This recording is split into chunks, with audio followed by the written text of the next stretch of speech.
Welcome to my YouTube channel zoology with Neha Gupta. आज जैसा कि देख रहे हैं, आज की हमारी टॉपिक है इंडोप्लाज्मिक रेटिकुलम, जिसे हम ईआर भी बोलते हैं। ठीक है, आज स्टार्ट करते हैं हमारी आज की टॉपिक इंडोप्लाज्मिक रेटिकुलम। तो सबसे पहले समझिए इंडोप्लाज्मिक रेटिकुलम होता क्या है। यहाँ पे आपने देख रहा है, यहाँ पे हम इंडोप्लाज्मिक रेटिकुलम का स्ट्रक्चर बना के रखे हुए हैं। सबको पता है कैसा दिखता है इंडोप्लाज्मिक रेटिकुलम। ओके, अब देखिए इंडोप्लाज्मिक रेटिकुलम इसे कहते क्यों हैं। सबसे पहले देखिए इंडो मीन्स क्या होता है। इंडो मीन्स होता है इनसाइड।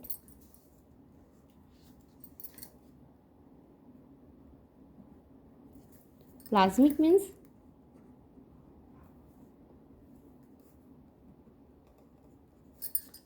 मीन्स होता है साइटोप्लाज्म। फिर होता है रेटिकुलम। रेटिकुलम को बोलते हैं network.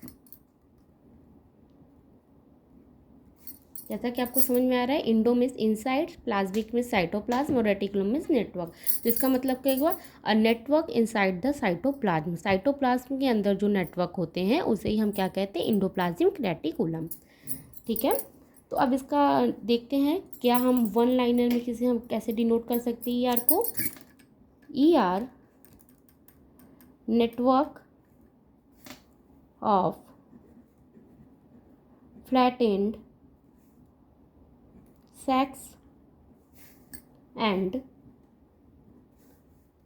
tubules in cytoplasm।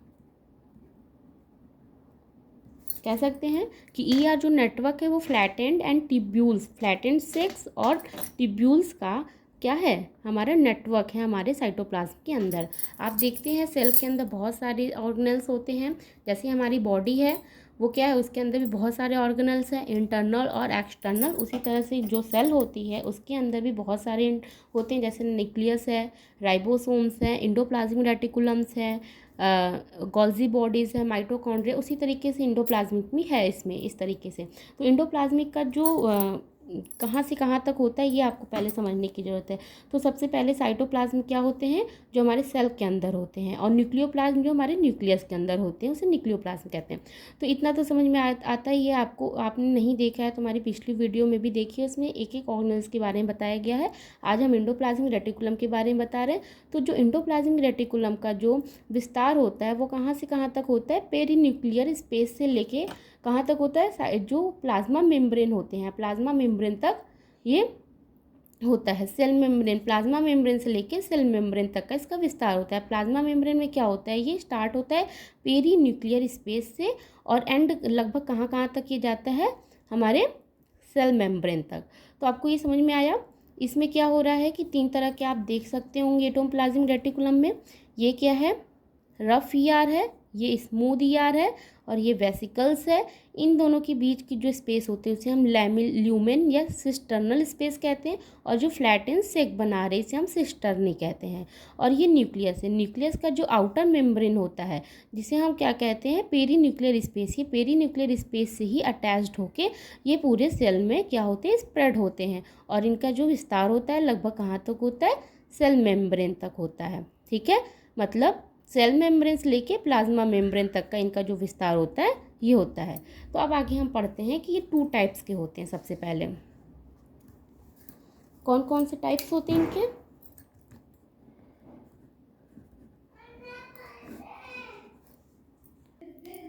2 types होते हैं। सबसे पहले इनका टाइप्स जो होता है उसे हम बोलते हैं RER, और एक होता है SER। RER जैसा कि होता है रफ इंडोप्लाज्मिक रेटिकुलम, और SER क्या होता है, स्मूथ इंडोप्लाज्मिक रेटिकुलम। तो RER जो होते हैं रफ इंडोप्लाज्मिक रेटिकुलम होते हैं, और स्मूथ ER होते हैं। तो रफ ER इंडोप्लाज्मिक रेटिकुलम क्यों होते हैं, आप देख सकते हैं ये RER है, रफ इंडोप्लाज्मिक रेटिकुलम है। इस पर क्या होते हैं, राइबोसोम्स अटैच्ड होते हैं। राइबोसोम अटैच्ड होने की वजह से यहाँ पे क्या होता है कि इनके जो सतह होती है वो खुरदरी हो जाती है, रफ हो जाती है। तो इसीलिए इसे हम क्या कहते हैं, रफ एंडोप्लाज्मिक रेटिकुलम। और स्मूथ ईआर में क्या होते हैं, यही राइबोसोम अटैच्ड नहीं होते हैं, इनकी जो सतह होती है चिकनी होती है, इसलिए इसे स्मूथ ईआर कहते हैं। सिर्फ राइबोसोम के अटैचमेंट और डिटैचमेंट से ही ये स्मूथ और रफ में कन्वर्टेड होते हैं। अब आप देखते हैं कि ईआर ऑकर्स इन 3 फॉर्म्स में एंडोप्लाज्मिक रेटिकुलम पाए जाते हैं। वो कौन कौन से 3 पार्ट्स होते हैं, आइए देखते हैं। सबसे पहले होता है सिस्टर्नी या lamellar form. ER occurs in 3 forms. कौन कौन से फॉर्म से, पहला है सिस्टर्नी या लैमेलर। सिस्टर्नी या लैमेलर फॉर्म। सिस्टर्नी या लैमेलर फॉर्म में क्या कहते हैं हम सिस्टर्नी फॉर्म में, आप जैसे कि देख रहे हैं सिस्टर्नी क्या है, ये क्या होते हैं, लॉन्ग होते हैं, फ्लैट एंड होते हैं और अनब्रांच्ड यूनिट होते हैं और अरेंज्ड इन स्टैक्ड होते हैं। तो मतलब आप देख रहे हैं क्या है, लॉन्ग फ्लैट एंड है, ये जो चपटी सतह है, फ्लैट जो सतह है, लॉन्ग है, अनब्रांच्ड है, कहीं इसकी ब्रांच नहीं निकली हुई है, अनब्रांच्ड है और अरेंज इन स्टैक में ये अरेंज होते हैं। तो इनका जो डायमीटर होता है 40 to 50 माइक्रोमीटर होता है। तो आप देख रहे हैं इसे ही हम बोलते हैं सिस्टर्नी या लैमेलर फॉर्म, क्योंकि यहाँ पे जो ये जो है सिस्टर्नी का फॉर्म बना रहे हैं ये दोनों स्टैक्स मिलके, तो मतलब जो ये ऐसे सैक लाइक स्ट्रक्चर है, स्टैक बाय स्टैक ये अरेंज्ड है, तो इन्हें हम बोलते हैं सिस्टर्नी। और इन सिस्टर्नी के बीच में, दो सिस्टर्नी के बीच में जो स्पेस होता है उसे हम सिस्टर्नल स्पेस या ल्यूमेन कहते हैं। और इनका जो स्पेस है ये पेरी न्यूक्लियर स्पेस से लेके स्टार्ट होता है। अब देखिए यहाँ पे क्या है कि ये जो डिटैचमेंट कहाँ से आ रही है, जो वेसिकल्स हैं, जब यही क्या होता है सिस्टर्नी ही थोड़ी सी बर्ड के रूप में फॉर्म में बना लेती है और यही बर्ड डिटैच्ड हो जाते हैं तो वेसिकल्स बनाते हैं। सबसे मोस्टली इंपॉर्टेंट होता है कि जो यहाँ राइबोसोम अटैच्ड हो गए तो वहाँ पे क्या होता है, प्रोटीन सिंथेसिस का काम होता है। प्रोटीन सिंथेसिस का वर्क होता है तो प्रोटीन सिंथेसाइज यहाँ होती है और ट्रांसपोर्ट कहाँ से होती है, इस वेसिकल्स के थ्रू। उसी तरीके से यहाँ पे भी होता है। स्मूथ ईआर में क्या होता है, मेनली लिपिड का क्या होता है, सिंथेसाइज होता है और इसके जो लिपिड्स होते हैं, इसके लिपिड्स इसके जो वेसिकल्स होते हैं वो लिपिड को ट्रांसपोर्ट करने का काम करते हैं। तो ये आपको समझ में आया कि जो पहला फॉर्म क्या है वो लैमेलर फॉर्म क्यों है, क्योंकि अनब्रांच्ड है, अनब्रांच्ड के होने के साथ लॉन्ग फ्लैट एंड है। देखते हैं, आप डायरेक्ट नोट्स भी कर सकते हैं। Long flat and and unbranched units arranged in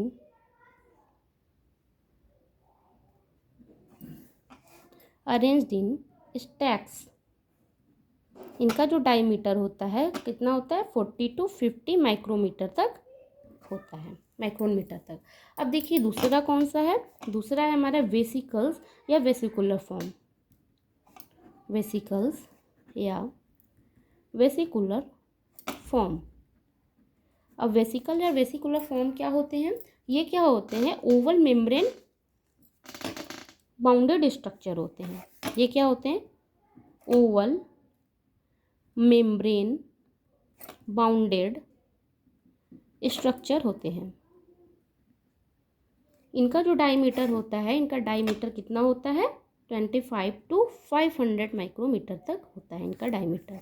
तो ये क्या होते हैं, ओवल शेप, जैसा कि आप देख रहे हैं ये ओवल शेप में है और मेम्ब्रेन बाउंडेड है, मेम्ब्रेन बाउंडेड है, इसीलिए इसको हम क्या करें, वेसिकुलर फॉर्म कहते हैं। इनका डायमीटर 25 to 500 माइक्रोमीटर तक होता है। अब थर्ड इनकी जो क्या होती है वो ट्यूब्यूल्स होती है। ट्यूब्यूल्स या ट्यूब्यूलर, ट्यूब्यूल्स या ट्यूबुलर फॉर्म। ट्यूबुलर फॉर्म किसको कहते हैं, ये इरेगुलर होते हैं, regular branched tube bounded tubes bounded by membrane.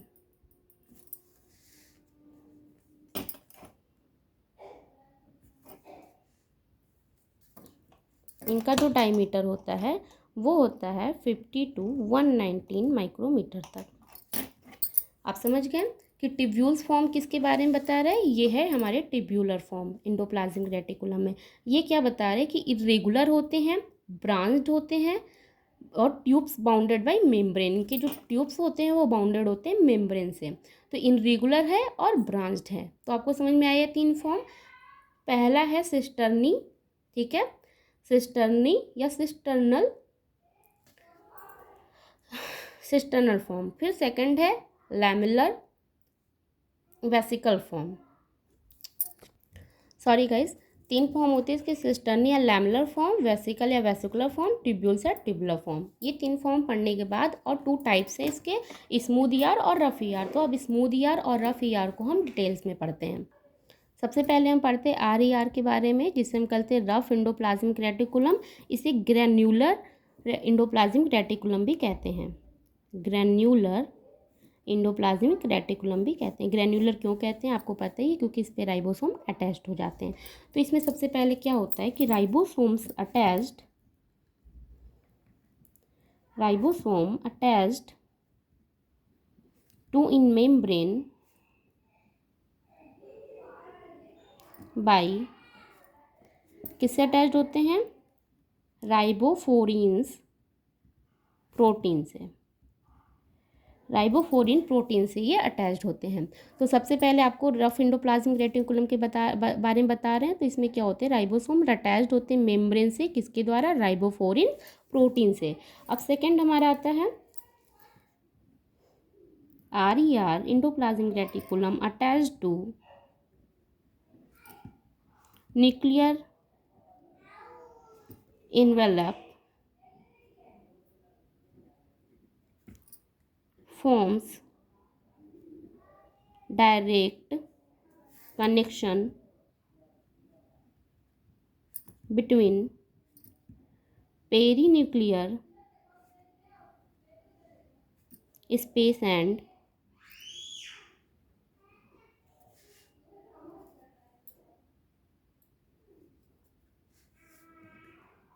lumen of ER for movement of molecules।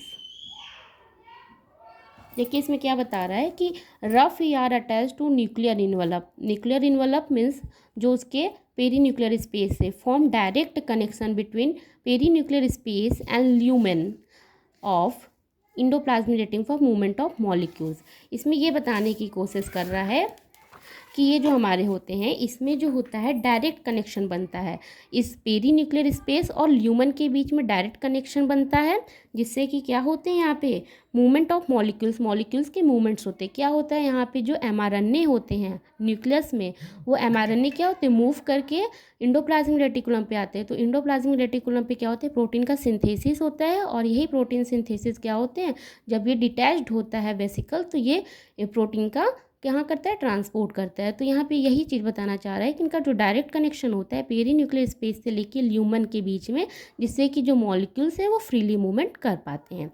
अब सेकंड हम देखते हैं next one,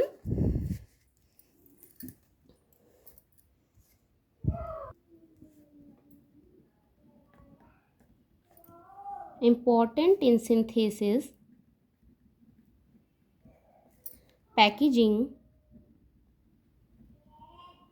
and secretion of protein.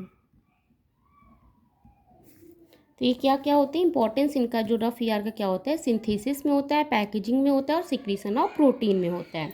ठीक है, नेक्स्ट इसका हम पॉइंट देखते हैं, कंपोज्ड ऑफ सिस्टर्नी। ये क्या होते हैं, सिस्टर्नी से कंपोज्ड होते हैं। नेक्स्ट वन क्या है, एविडेंटली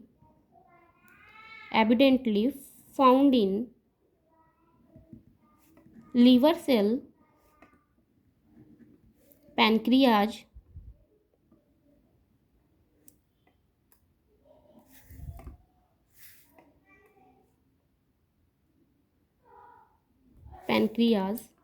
सेल एक्सेट्रा।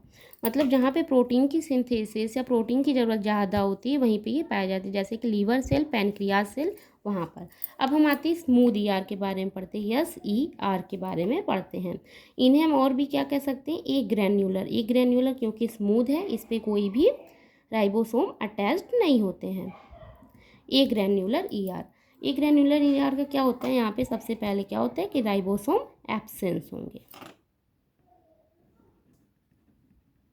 राइबोसोम क्या होंगे, एब्सेंट होंगे। अब इसका देखते हैं।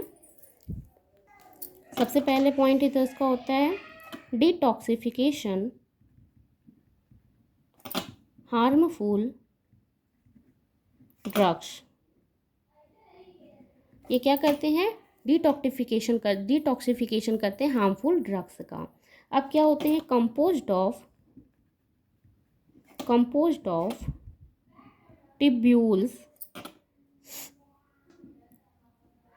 involved in metabolism of lipid। ठीक है, इसमें सबसे पहले क्या फर्स्ट है कि detoxification of harmful drugs, second है कंपोज्ड ऑफ टिब्यूल्स, ये किससे कंपोज्ड होते हैं, टिब्यूल से। थर्ड इज है involve in metabolism of lipid, lipid के मेटाबॉलिज्म में इसमें क्या होता है, इंक्लूड होता है स्टेरॉइड भी। ठीक है, इंक्लूड होता है स्टेरॉइड एंड ग्लाइकोजन और इनका स्टोरेज एंड देयर स्टोरेज। समझ में आया आप लोगों को कि इनका सबसे पहले क्या होता है, ये इन्वॉल्व होते हैं मेटाबॉलिज्म ऑफ लिपिड। जैसे कि जो हमारे इंडोप्लाज्मिक रफ इंडोप्लाज्मिक होते हैं वो किसका सिंथेसिस करते हैं, प्रोटीन का। उसी तरीके से जो स्मूथ होते हैं वो लिपिड का सिंथेसिस करते हैं, उसके साथ साथ ग्लाइकोजन और उनके स्टोरेज के लिए भी। अब ये कहाँ पाए जाते हैं, abundantly found in adipose tissue, adipose tissue में पाए जाते हैं और इंटेस्टियल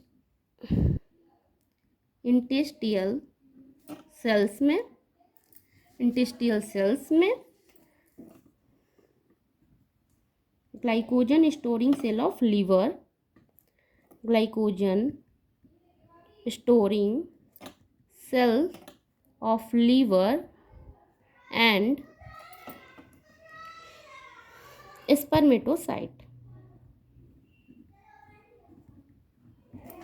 ठीक है, ये एविडेंटली कहाँ पाए जाते हैं, एडिपोज टिश्यू में, इंटेस्टिशियल सेल में, glycogen storing cell of liver में और स्पर्मेटोसाइट्स में। और इनका क्या होता है, नेक्स्ट वन, इनका जो काम होता है वो होता है ट्रांसमिशन ऑफ नर्व इम्पल्स। ठीक है, तो ये हमारे पूरे कंप्लीट हो जाते हैं, स्मूथ ER और रफ ER। एक आता है, टर्म आता है सार्कोप्लाज्मिक रेटिकुलम। अब ये सार्कोप्लाज्मिक रेटिकुलम क्या होते हैं, बहुत बार ये क्वेश्चन पूछे गए हैं। सब लोग इंडोप्लाज्मिक रफ ER या RER के बारे में, SER के बारे में पढ़ लेते हैं, लेकिन सार्कोप्लाज्मिक रेटिकुलम क्या होता है, सार्कोप्लाज्मिक रेटिकुलम क्या होते हैं, मेनली स्टोर करते हैं आयन को। ये क्या करते हैं, आयन को स्टोर करते हैं, मेनली कौन से, वो भी कैल्शियम आयन को। ठीक है, ये कैल्शियम आयन को स्टोर करते हैं और ये कहाँ ज़्यादातर पाए जाते हैं, cardiac cells and muscle cell में। ठीक है, ये होते हैं सार्कोप्लाज्मिक रेटिकुलम। इनका क्या होता है, इनका वर्क होता है स्टोरेज आयन, मेनली कौन से, कैल्शियम आयन को स्टोर करते हैं और कहाँ पाए जाते हैं, कार्डियक सेल और मस्कुलर सेल में या मसल सेल में पाए जाते हैं। तो आपको इसमें पूरा आपको समझ में आ गया होगा कि मेन क्या क्या है इसमें। सबसे पहले आपने पढ़ा इसके बारे में, इंडोप्लाज्मिक रेटिकुलम है क्या क्या, उसके स्ट्रक्चर, कितने 2 टाइप्स होते हैं, कितने फॉर्म्स होते हैं, तीनों फॉर्म्स के बारे में आपने पढ़ा। फिर उसके बाद नेक्स्ट वन हमारा जो होता है वो होता है कि आपके RER, SER और सार्कोप्लाज्मिक रेटिकुलम क्या होता है उसके बारे में पढ़ा। अगर आपको ये वीडियो अच्छी लगी हो तो लाइक करें, सब्सक्राइब करें और बहुत ज़्यादा लोगों तक शेयर भी करें। Thank you for watching my YouTube channel.